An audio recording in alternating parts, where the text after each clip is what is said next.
Oi, tudo bem? Eu sou Adriano da Servida novamente e hoje eu vim falar sobre um assunto que, especialmente depois das últimas regulamentações da PEC das domésticas, gerado muitas dúvidas aos empregadores, que é quais são os documentos que devem ser guardados, por quanto tempo devem ser guardados e que informações esses documentos devem conter.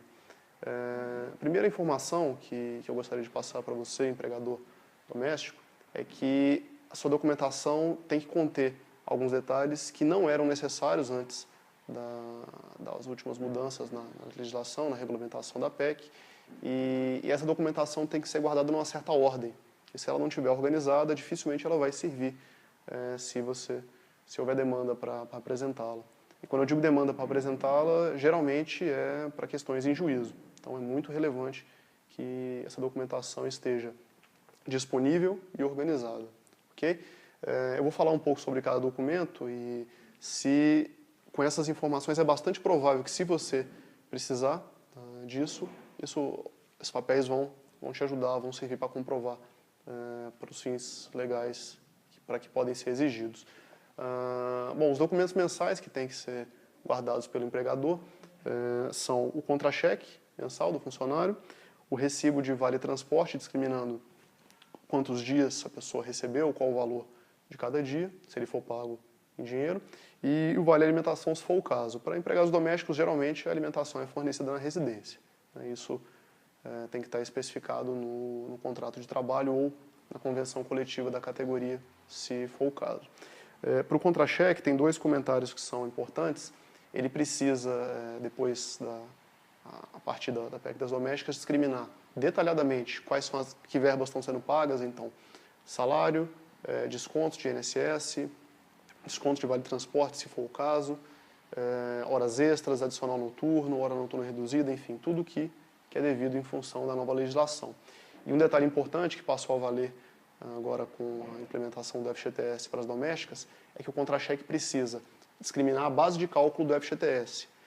Via de regra, a base de cálculo é o salário base mais todas as outras verbas que são devidas, que estão sendo pagas. Então, soma-se tudo, a base de cálculo é feita em cima de todo esse somatório sem o desconto do INSS. Okay?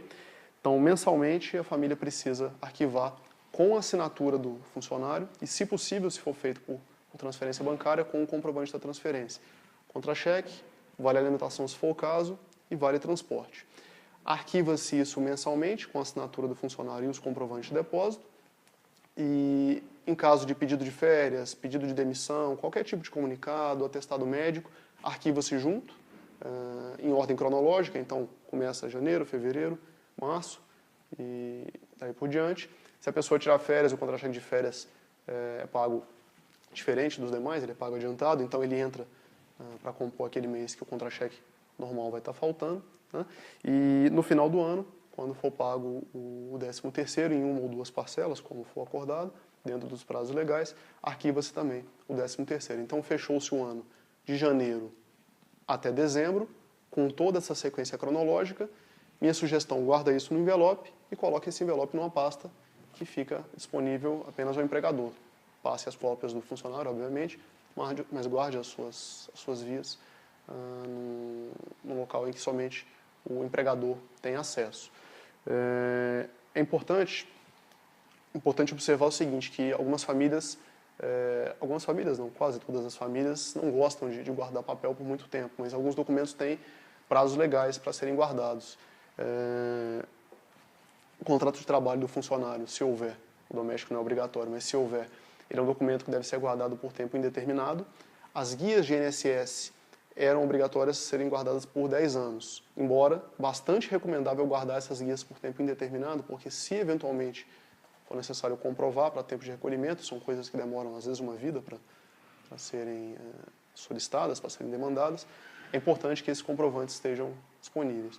E com a entrada do FGTS, aplica-se a regra, está se aplicando até o momento a regra anterior, que valia para as empresas, e o tempo de guarda para os documentos de FGTS é de 30 anos. Como a guia para os domésticos a partir de outubro de 2015, que passa a ser pago em novembro de 2015. Mas essa guia ela é conjunta, INSS e FGTS, então o tempo de guarda dessa guia conjunta, enquanto não houver uma regulamentação contrária, é de 30 anos. Resumindo, contrato de trabalho por tempo indeterminado, os comprovantes de pagamento mensais, contra-cheque, vale transporte, vale alimentação, até 5 anos após o término do contrato de trabalho, e dos últimos 5 anos, perdão, e do FGTS e INSS, considerando que é uma guia conjunta, 30 anos. É muito papel, mas é muito relevante que sejam guardados. Como são muitas informações e muitos documentos, para facilitar a vida do empregador, se você estiver acessando esse vídeo por outro canal, Facebook, YouTube, você pode acessar o blogdocuidado.com.br e procurar o vídeo sobre esse vídeo sobre tempo de guarda e tipos de documentos que devem ser guardados para os empregadores. Nesse post vai ter exemplos de como se organizar, exemplos de documentos, o que os documentos devem conter. Isso vai auxiliar as famílias na organização, na confecção e na guarda desses documentos.